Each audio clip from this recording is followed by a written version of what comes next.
Hey, so how's that cud taste? Did you know that cows chew over and over again on regurgitated grass? And you do the same thing when you ruminate on negative thoughts and things that happened in your past that bring shame. In this episode of In Between Sundays, we're going to talk about how to forget the things of the past that hold you back and keep you from focusing on the future of what God has for your life. Let's dive in. No, my oldest daughter will she'll get on kicks. She's a Marvel fan. She likes to watch Oh, yeah, all yeah. the Marvel movies. But every once in a while she'll like get in this, I don't know if it's a nostalgia kick or something, and she'll want to watch like old animated like Disney movies or whatever. Oh, yeah. So she got on the Cruds not too long. You remember the Cruds? The what? The Cruds? I have no Oh, idea what you're Tyler, talking pull about. up the Cruds. You'll know it. You should know it if it comes up. I might be too old for this. It's gosh, what was the guy? Who was the actor that did the main? Yeah, Nicolas Cage. I'm for sure Did too old for The this. Crudes? No, you're not too old. Yes, I am. Okay, That Tyler, was when did the Crudes that was come a out? while at It was- 2013. That was a You are not that young. I was out of college. Okay, so the Crudes.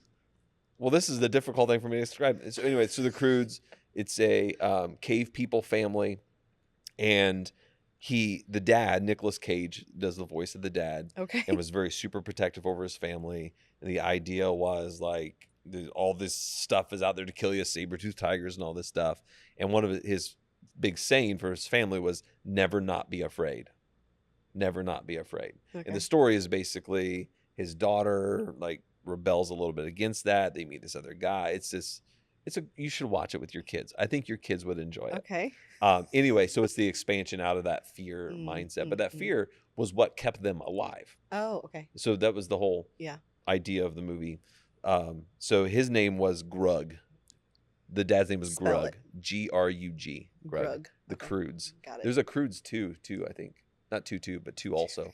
There's there's a second. I can't believe you haven't seen those. No. I really think your kids would enjoy it. Okay. I think they would. It's a good flick, and it's funny, and it's good for adults too because it's funny. Okay. It's enjoyable. I'll watch it. So anyway, so she was watching that the other day, and I was thinking about this whole concept of fear and how many times God says in the Bible, "Do not fear." We have this idea of not fearing, but like we also sometimes live like Grug, and we're like, no, like never not be afraid, never not be afraid, always be afraid of something because it protects us. Yeah. And it does.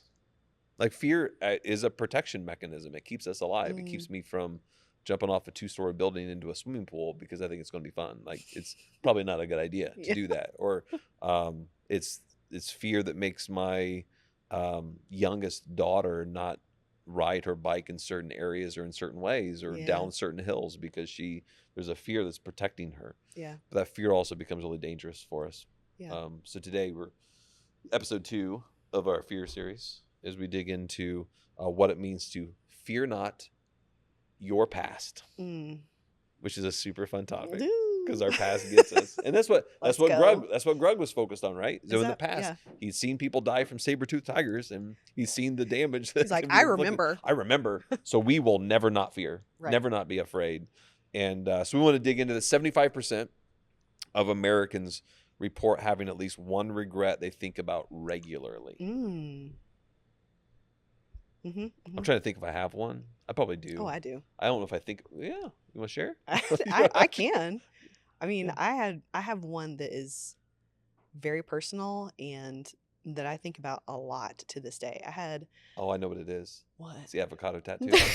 How did you know? I knew it. I knew that's what it was. No, I had a friend in high school that I was really close to, and our first semester of college, I did not handle a conflict very well at all. And that friendship ended. And I have since then tried to repair the friendship with no reciprocation, no interest in repair. And so I've thought about that. I mean, how many years has that been? A long time. Yeah. Since high school. And I think about it regularly, how I handled that conflict so poorly. How does it shape you now? Remembering that? Yeah. Just how does that memory shape how you engage with the world today? It calls out of me more compassion. Okay. Yeah, I was very judgmental. What kind of fear comes up in you because of that?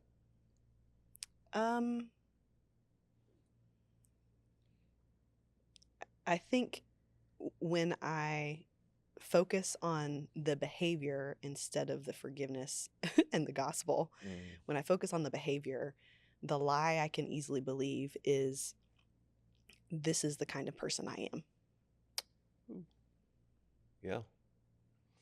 which is a lie. Oh, yeah. But it's a strong one. Right. Yeah. It becomes an identity thing instead of a forgiven sin thing. Yeah. I mean, that's failure at its finest, right? Yeah. It just convinces us that we are our mistakes or our failure. Yeah. Um, And then take it a step yeah. further. Because of who I am, the result of that, of the way that I was in that instance, is I pushed someone away. And so Mm-hmm. because of how I am, who I am, Yep. I push people away. Mm-hmm. I mean, we can keep Oh going yeah. down this train. Oh yeah. But it's what you, but your experience is not unlike everyone else's. Right. I mean, we all experience this at some level. Yeah. I mean, studies have shown that the average person thinks about their past mistakes 3 to 5 times a week. Mm. That's a lot of power and control we've given to like our mistakes and our failures that everyone has. Yeah. Everybody makes mistakes, but Yeah. we give a lot of power in our lives to those things and Yeah. just kind of let them shape us, control us, inform us. Yeah. Like time and time again. Do you have anything? Yeah. Yes. Yes. No, Period. I think one of the big ones for me is we were part of a church plant that was unsuccessful. Mm. It's not even the fact that the church plant was unsuccessful. It's I left some relationships hanging Mm. and didn't put a bow on those super well Mm. at the end of that, and I hurt some people in Mm. the process. A lot of it was out of self-protection because a church plant failed. I carried the burden of that. I began to identify with that, and it was hard for me to continue to engage in those relationships Mm. knowing that I failed. Yeah. Right? So I carried that into a relationship, judging myself when they weren't judging me. Mm.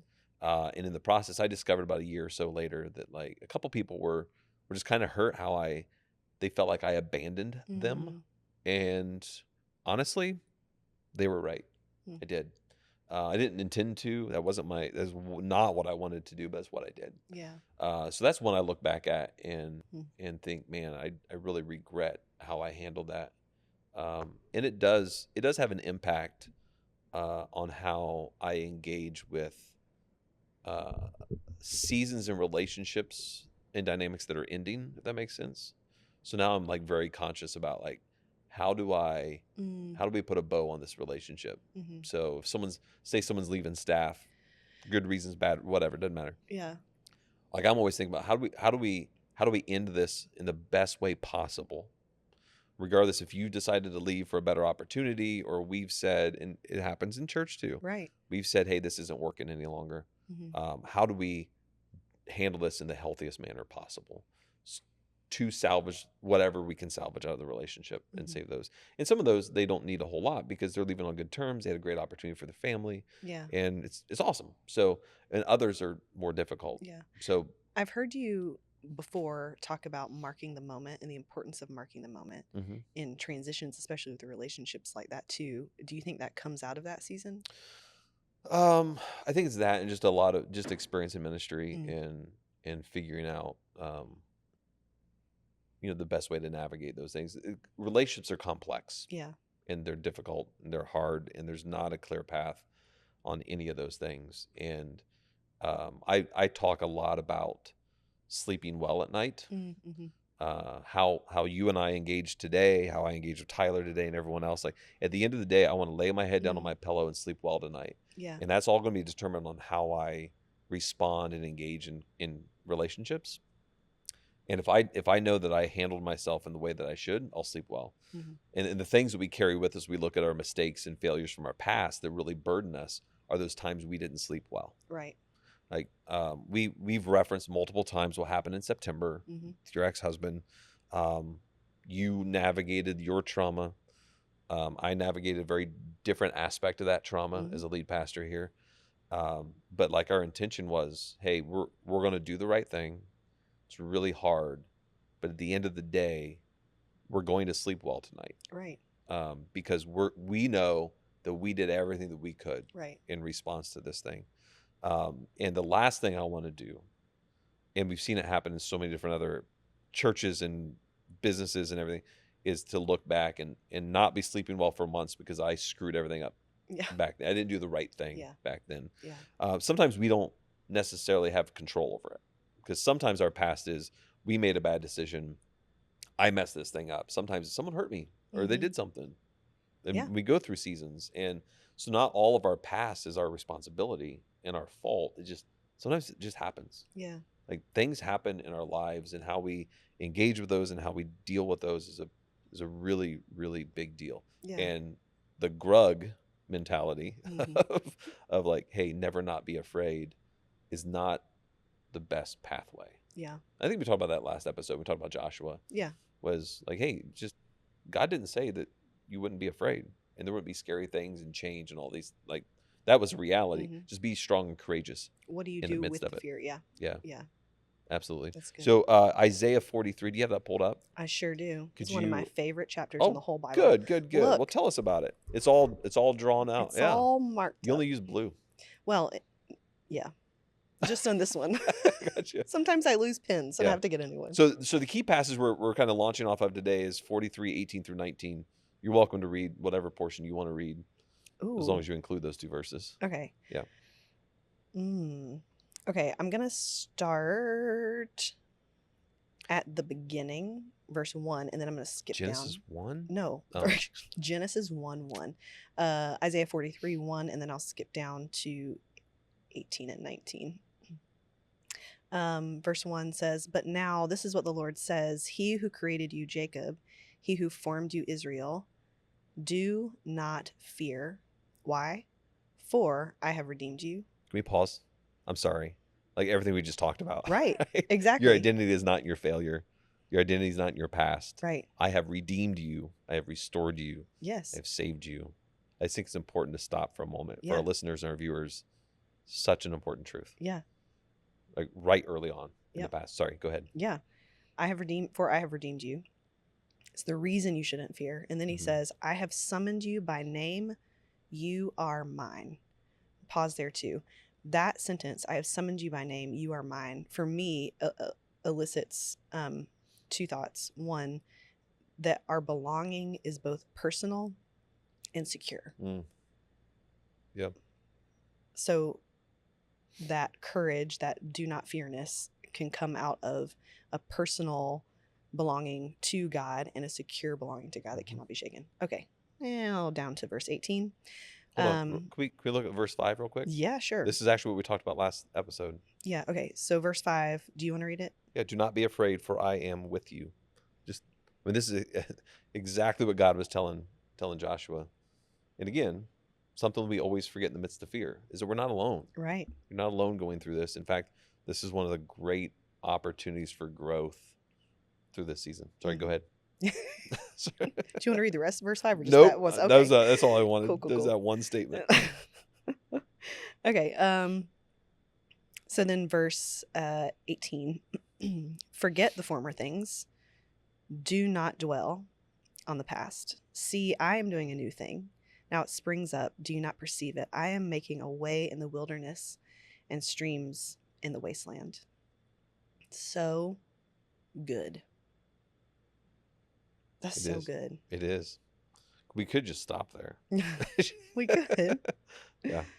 So what is it? So you said this is one of your favorite chapters of Scripture, or is it those verses? Or is there something bigger there that like stands out to you? I think, man, I could pick apart the whole thing. After verse, we didn't read. I'm going to go back actually and reread this. After verse 1, where he sets up why you shouldn't be afraid. Then in a weird way, he goes straight into, these are all the things that are going to make you feel afraid. I'm going to tell you, don't be afraid. And now I'm going to tell you what's going to threaten that feeling that I'm commanding you to have. Verse 2, when you pass through the waters, I will be with you. Exactly what you said before. And when you pass through the rivers, they will not sweep over you when you walk through the fire. That word walk is the pace I want to go with God. And so when I read specifically this verse and I think about passing through the waters, walking through the fire, going through all the things that should make me afraid, that my pace is still unhurried when I go through those things because I know to whom I belong. Yeah. I'm not running through the fire to get out of it. I'm walking leisurely because I'm with God. Because, much easier said than done. Yes, 100%. So I think about all those things. I'm trying to find where it is. So back down to verse 18, he's saying, forget the former things. There's a portion, I can't find it right now, but shortly before this where he commands them to remember. 16, 17? 16, 17 is what he made the way through the sea. Is that what you're looking for? No. No, because I can't remember. Anyway, the difference between those two commands where he says, remember the things, it's like, remember the things that I have done. And then verse 18, forget the former things, is forgetting your sin, the shame that is keeping you from fully coming to me and remembering who you belong to.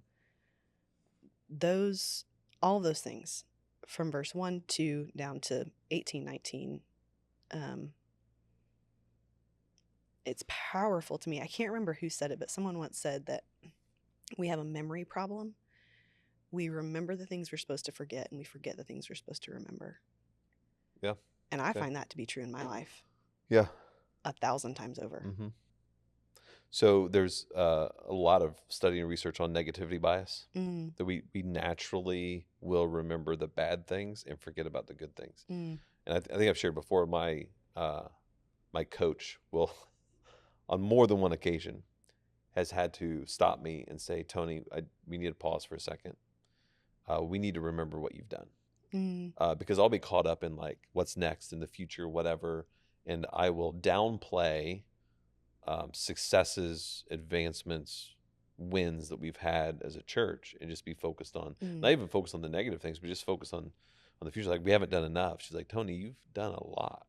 And so she'll take a moment to like recap, hey, over the past 3 years, this is what you've navigated and what you've walked through. And when she like spills it all, I was like, oh, that is a lot. Yeah. She's like, but you tend to gloss over that and forget about that. And sometimes you just need to step back and say, hey, like, this is pretty good. Yeah. Like, I should be very happy with where we're at and what's going on right now because of the things that we've navigated. But it's easy to move past those things. I think it's fascinating though. We often think about how our past controls us in regards to the negative things, where I think it's also sometimes the positive things also become a prison for us. So this is where I thought you were going earlier on 16, 17. He says, this is what the Lord says. He who made a way through the sea, a path through the mighty waters, who drew out the chariots and horses, the army and the reinforcements together, and they lay there never to rise again, extinguished, snuffed out like a wick. God is even reminding them, hey, look at what I've done. Look at the good things. My faithfulness. It's not just the bad things that have happened to you. It's the good things too. But sometimes those like become a prison, because it's the next line. He says, forget the former things and do not dwell on the past. Sometimes we rest on our past successes and we miss future opportunities because we're so content with the success we've had in the past. Say that. So even look at the church world, right? Yeah. How many times have we said, hey man, that church is doing the same thing they were doing 20 years ago. And the reason they're doing what they were doing 20 years ago is because it worked 20 years ago. It doesn't work today, but it was successful then, so we assume it's successful. It's not. It's a totally different generation of people. So we have to be willing to celebrate those and acknowledge those, but also move on in life and say, hey, there's an opportunity here. And look at what's happening with young adults now in the life of the church, the Big C church. I'm not even talking about 242 right now. But man, if we're not leaning into the fact that there's a generation of people coming up who are very open to the gospel of Jesus Christ, actually seeking out the good news in depth and like actual theological conversations, if we're missing that, we're going to miss an entire generation of people. Yeah. Because we're just going to rest on our laurels. So I think there's this reality that I think every failure contains a lesson and every success contains a potential trap. Yeah. And when we rest in our past, good or bad, we find ourselves like walking a very dangerous road. I think the negativity bias, the best way I've thought about negativity bias is kind of the rearview mirror concept. Is that there's a reason that the windshield is much bigger than the rearview mirror. Is that we need to look toward the future. The rearview mirror is there to check what's behind us and be aware of it. So, like whether it's leadership or own faith or journey or whatever, like we need to know our story. Like I know what God did for me. I know the failures I've had in the past, but the bigger picture is what's ahead. It's the opportunities that God has in front of me. Every once in a while, I'm going to check that mirror to make sure everything's good behind me. I'm going to tend to the things I need to tend to.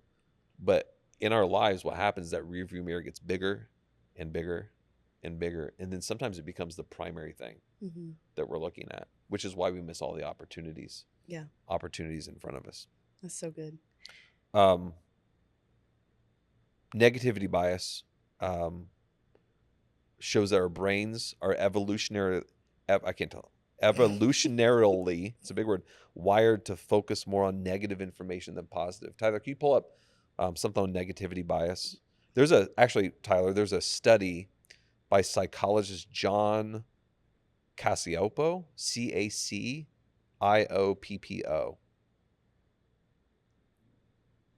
His study found that negative images produce much stronger electrical activity in the brain than positive images. So there's like your brain will naturally respond differently to negative rather than positive information. So like when someone, I don't know if you've experienced this before, like after a message, probably not. I probably get more than you do. I don't know what you're about to after say. a sermon, you get done and people are like, oh, you can have 10 people come up and be like, Tony, it was so good. It was so good. It was so good. And one person comes up and says, hey, that sucked. Yep. Or whatever. You remember that sucked. For sure did. Right? And it just or even if it's not a full that sucked, but it's hey. Yeah. Yeah. Or when someone stops and be like, oh, that was a great message. But 6 months ago when you didn't talk about this, like I'm still upset about that. But that hangs with you. And you're like, why am I doing that? Right. You are naturally wired to do it. Studies using event-related brain potentials to investigate how the brain processes negative versus positive information. Research provided evidence that negative stimuli tend to be evaluated more strongly than equally extreme positive stimuli, even at the initial stages of categorization. This bias is rooted in evolutionary advantages for survival. So think about Grug in Cruds, right? Coming back to Grug. I'm telling you, man, it's a great study in this. But that's the thing, like the negative things, like it would allow us to survive in the saber-toothed tiger days. Yeah. That's not our reality now, but our brains still do that. Like we will dwell on those things. People think about negative things more frequently than positive ones. This bias helped our ancestors survive, but now traps us in the cycle of past-focused negativity. We both experienced it. Yeah. And it's so hard to not be so wrapped up in our past and what's been happening, what happened before, and not let it control us. Yeah. So I'm curious, like when you talked a little bit about it, but how do you identify it?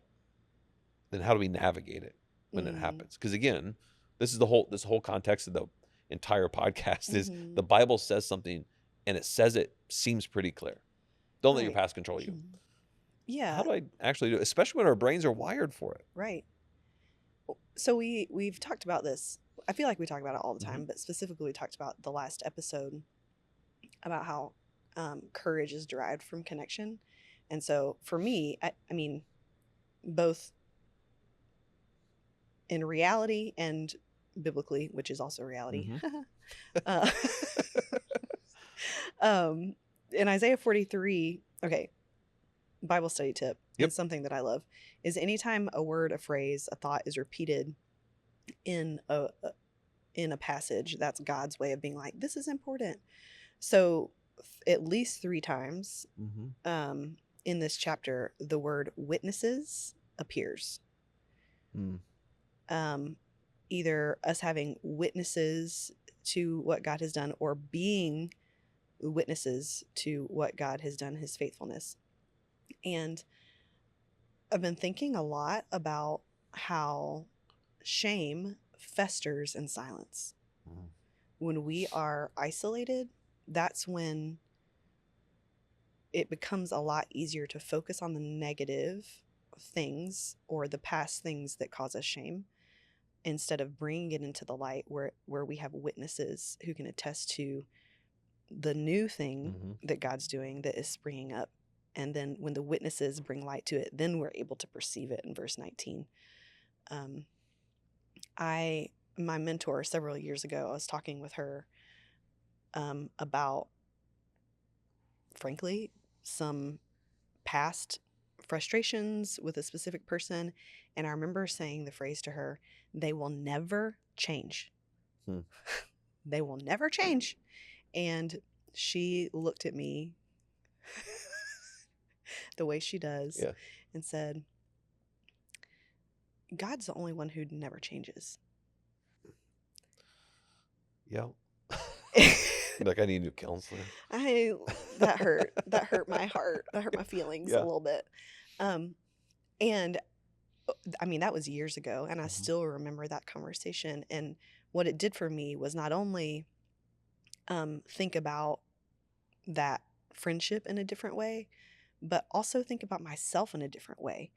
That all of those identity lies that I believe when I'm by myself, because it's always when it happens, that are derived from this one relationship I had in high school that I ruined. Those memories and that shame always comes when I'm by myself. It always comes when I'm alone in my room at night.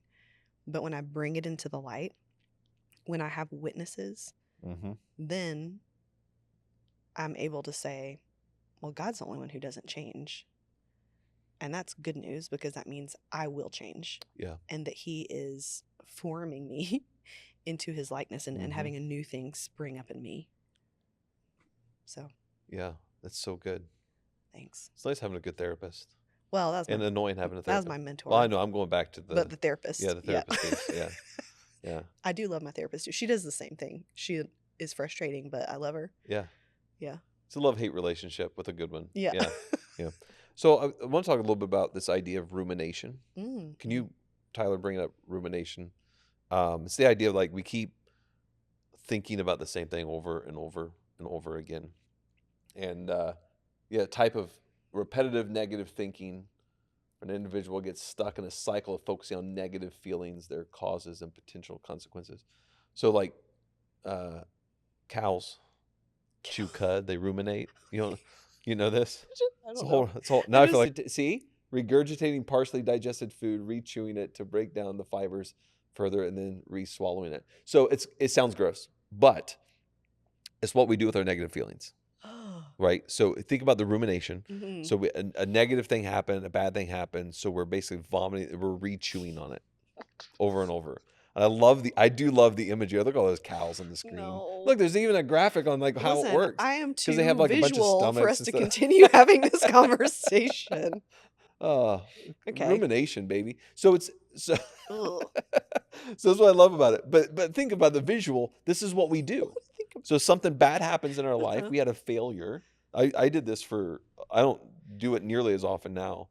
Honestly, I haven't done it in a long time with the church plant, but for years I did. Yeah. Like, I would ruminate on it. Basically, you're vomiting, you're re-experiencing it over and over and over again, re-chewing on it, rethinking through it.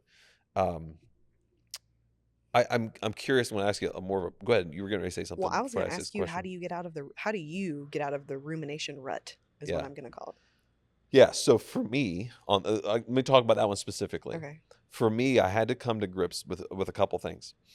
We set out to launch a church that reached people for Jesus Christ and grew the kingdom. We did that. Like, people's lives are changed because of it. They are active participants in their church bodies. Their families are changed. That happened. We also set out to start a self-sustaining independent church. We failed. For me, I had to acknowledge and own that we fell short of that goal. And even publicly. So I even I was in the United Methodist Church at the time, went to my bishop and said, hey, I want to thank you for the opportunity. And I'm sorry that it failed. And he even looked at me, he says, Tony, I don't call it a failure. I said, I have to. I said we were successful over here, but we failed over here. I need to own that. And for me, I just need to like say, hey, we failed at this thing. Right. But also understand that like if I step back, and it took time to do this, to step back and see what God did, not just in the moment, but what he did in me to prepare me for what was next. Because he wasn't done with me. Like, I mean, not to downplay it, but so what? The church didn't work. I identified with that for a while, but eventually God's like, dude, your identity is not in whether or not that church was successful. You did what I called you to do. Didn't work. Continue to do what I'm calling you to do. And I look at where we're at now. I would not be the lead pastor at 242 if it wasn't for that. And so it was being able to step back and see a bigger picture. But we like to ruminate. We chew on our cud, and we run on the one. Oh, that church didn't work. That church didn't work. That church didn't work. It also helped me. We had another pastor friend who had a failed church plant 20 years before mine. And I saw a man who never recovered and was still ruminating on it 20 years later. And because I saw that, I was able to say, I don't want to be that guy. I don't want to be 20 years down the road and still bemoaning the fact that this church plant didn't work out. Right. I remember being in the car with him, and he took me over to show me where he launched his church 20 years before. Oh my. And all this is like, why are we doing this? I don't understand. But it was all like, he had never fully healed, and there was an identity piece in there. So I did some of the hard work to get through that. But we talked last episode, our identity gets so wrapped up in this. Right. And we ruminate on it. Yeah. And what I wanted to ask you about your story, studies have shown that stressful life events will increase rumination. Like we begin to ruminate even more on past pains, and it fuels kind of our thinking.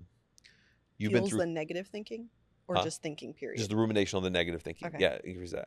So I'm curious, with everything you've walked through since almost the past year, how have you experienced that in your own life, the ruminating on the negative things, and how have you navigated that? Because you asked me that question, but yours is probably even more applicable right now. Yeah. So I don't know if okay, how do I explain this? I learned in therapy, at least for me, I don't know if this is true for everyone, but for me, I think I shared this before. I didn't really struggle with anxiety until the last year, and panic attacks specifically. And why? No, I was gonna have Tyler pull up. There was a study out of Liverpool that showed that like exactly what you're saying. Okay. It's the connection to increased depression and anxiety. One of the number one reasons depression and anxiety increases because of this. Yeah. So I had my first panic attack, and I told my therapist about it. She was like, do you know why panic attacks happen? And I don't, she wasn't saying this is why it happens for everyone. She was saying in my instance, in this situation, she said, you had a panic attack because you went so long without processing your emotions. Yeah. And I was like, oh, that fits. That's on brand for Maggie. And so really what the last year has been about for me in therapy has been learning to process my emotion instead of just ruminating on it and not giving it a place to go. Yeah. And interestingly, science and health. Yeah. I have not had a panic attack in over 6 months, and I was having them yeah, I know you were. a lot. And so I think that's a testament to obviously the goodness of God, but also the grace of therapy and the ability to move out of rumination and into processing your feelings, whether that be through talking to another person about it. For me, again, I think we've talked about this before, as an Enneagram 8, I carry my emotion in my body physically. All types don't do that. So for me, in order to process my emotion, yes, I do need to talk about it, but I also need to physically do something with it. Yeah. Which has been where things like working out, going for a run, going for a walk, just like taking a deep breath comes in. Yeah. And as I've intentionally made space to process out that rumination, there's been a peace that has settled in Hmm. that is better than even what I had before my life fell Yeah. apart. Yeah. One of the best things I thought, I've never said this to you, best things I thought you did was you started going to the gym, the workout Oh, thing that my wife, you work out with my CrossFit. wife sometimes. Yeah. Yeah. But She's a beast. she is, and so are you. But here's the important piece: like you started doing that Mm. because it's such an important part. Because there was a fork in the road for you, Mm-hmm. going through a traumatic experience that you could have done the healthy things Mm. or allowed the rumination, all that stuff to take you. I'm not a psychologist; don't like take Right. this too deep, but like you could have gone one of two directions. You chose to do the things that was going to help you Yeah. become healthy, Yeah. which was a great sign for someone who's like trying to care not just for a friend but also a staff member, like Mm-hmm. like through a difficult thing. Yeah. See if you can find, Tyler. There's a study out of Liverpool that found that rumination and self blame are the primary ways past experiences lead to depression and anxiety. Mm. So this is why I was asking you the question. Mm-hmm. So like this is where, in a way, we kind of both are very different. I'm sorry. I get very cautious about comparing my experience with what happened here Yeah. with yours But we because also, it's different. I know. I yeah, just want you to know. I know it's dumb. I don't feel a way about it. I know you don't. I know. And so, but in a different way, we both navigated like, hey, we went through this we both went through a traumatic experience, very different, but Yeah. traumatic Yeah. nonetheless. And in navigating those, we've both dealt with rumination Mm-hmm. and self blame to a certain, like Mm-hmm. we always wonder like what could I have done? Yeah. The answer honestly was like, we didn't know. Right. And Right. looks like there's a lot of information there on that. Yeah, I nothing. want to say You're good. while he's looking that up, Yeah. I think it was compounded too because my assumption, it's not an assumption because I know it's true, Mm-hmm. is that not only did you and I have that self blame, but there were also Mm-hmm. some voices externally that were blaming Yes. both of us. Yeah. And so I would love to talk about that a little bit too. Like, what do you do when it's not only your internal rumination, but there are external voices that are confirming what is going on in your head? Yeah. Be very careful of the word confirming. Yeah. Yeah. Reinforcing the lie. Reinforcing. Yeah. Reinforcing Yes. the lie. Yeah. I don't know. I think to a certain extent, I've gotten a little desensitized to some of that. Mm. Most of those voices in that situation were external to Mm. 242, Mm. and it's really hard for me to put too much weight on what people think or say who don't know me and don't know us and aren't part of this community of faith. Mm. It's like you don't know. You're going off of what you read Mm-hmm. on someone's Facebook post or an article or whatever it is, and that is and I'm not trying to devalue if some of those things were people's hurt. That's fine, but it's a part of a story, Right. and oftentimes not entirely accurate. Mm-hmm. And so I don't put a whole lot of weight in those things. If you are part of the body of Christ, I do care, Mm-hmm. but primarily like the voices were very supportive of you and your family, um, Mm-hmm. and I'm like, man, that's um, such a healthy response, is acknowledging, man, like this is all because of brokenness. Mm-hmm. It's all because of brokenness. But they were praying. Mm-hmm. And so like we saw like an overwhelming positive response from the body of Christ. Then you got some outlier voices. I think just in ministry, I've learned there's always the outlier voices. There's always people who want to pick things apart. There's always people who want to complain about something. And you take it for what it is. Yeah. You take out of it what is important and you throw the rest out. Mm-hmm. And that doesn't mean that the voices don't matter. We hear every voice, Mm-hmm. and we're like, okay, what out of here is valid? Mm-hmm. If nothing, then we're going to move on. Yeah. I've just learned in leadership, you're never going to make everybody happy. There's always someone upset with you. There's always someone frustrated with what you're doing. Yeah. It just is what it is. So I think for me, it's there's the leadership piece for my response, because I don't know. I can compartmentalize those things. I think for you it was much more personal. Yeah. What you went through. That's why I don't want to compare them. I went through a leadership trauma. Mm-hmm. You went through a personal, relational Mm-hmm. trauma. Yeah. Which I think are very different. Not to devalue either one of them, but are very Yeah. different. Yeah. I'm in a season right now where working with my counselor. With the new U.S. Bank Smartly Visa Signature Card.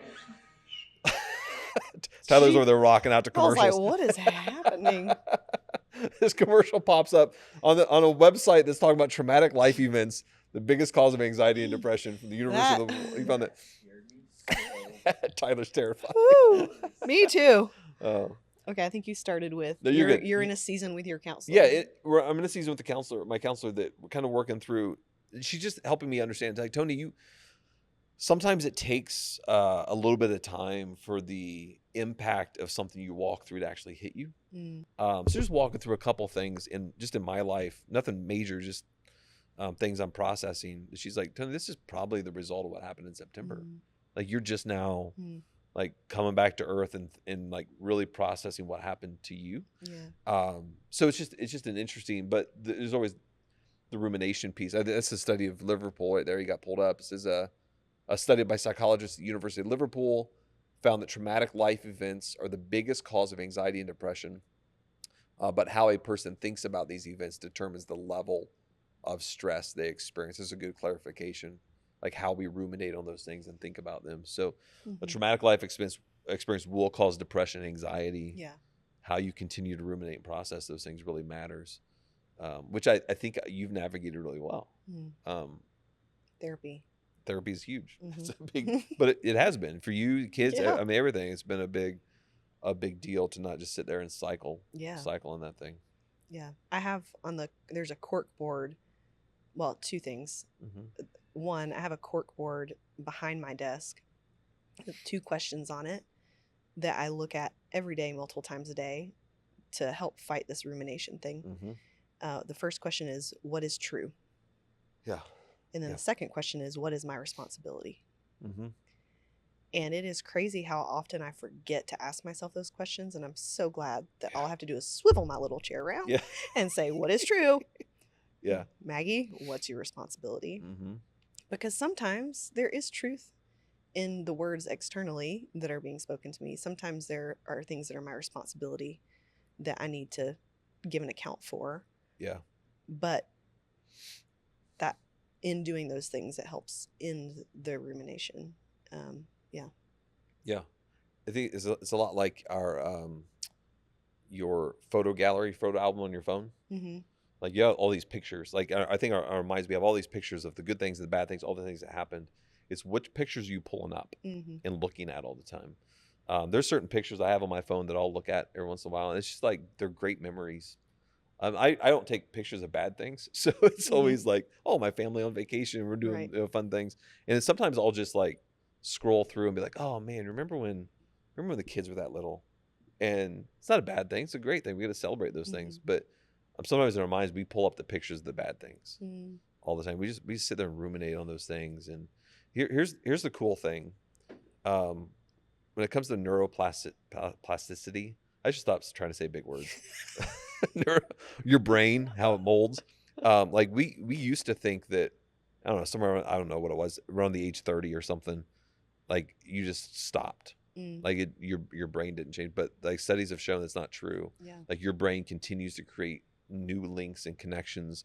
Like every time there's a new memory made, a new experience, like 700 new neural links happen, and which is great news because we can change the way we think. We can change the way that we deal with these past things and how we engage with those. I would love to hear just a little bit more about that. You said you have a cork board that's got those 2 questions. What else is on that cork board? Oh, pictures of my kids. Yeah. Pictures of young women that I've discipled. It's a place where when I have some quiet time during the day, I have a version of this at home too. I have a home office. Those photos remind me to pray for them. Yeah. These young women. And then I just added a new quote on there that I can't remember exactly what it says because it's very new, but basically talking about how the women who have gone before me, my mentors, my hope is that they will be proud of me, and the women who come after me, my hope is that they will be free. Not like I am woman, hear me roar, roar feminist thing, but in terms of discipleship. Yeah, absolutely. And mentoring and remembering who God is and Mhm. passing that on to the next generation. So Yeah. that's what's on my board. So good. Yeah. I think a lot changes when we start looking at our past as a preparation for what's next. I mean, I don't know about you. Like, I can look at every step of ministry specifically and be like, oh, God, every step of the way he was preparing me for the next thing. Yeah. And now in the position I look at, I can look at all those steps and be like, oh, yeah, there was, like, I can look back and see the pathway through the forest. I couldn't see it at the beginning. I didn't know where I was going. Sometimes God just calls you to a next step. But now I can look back and be like, oh, like, this was a very clear path that he had me on. Yeah. And every single step was important for the next step. What do you believe would be different if you viewed your past as preparation rather than disqualification? That's a good question. Man. I think I would see far more opportunity than I currently do. Mm-hmm. Yeah. It's good. Yeah. Yeah.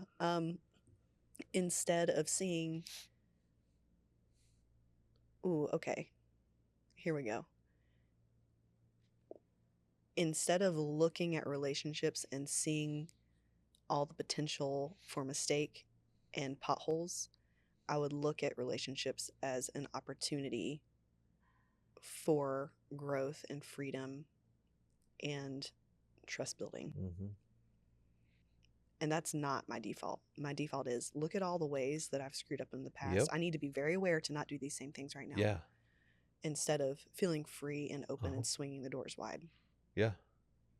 That's the difference. That's a great question, That's the Tony. difference between what God wants you to think and what the enemy wants you to think. Right. The enemy says, oh, look at how many times you fail. You can't do this. Right. Well, God's like, well, you can do anything I called you to because I'm with you. Right.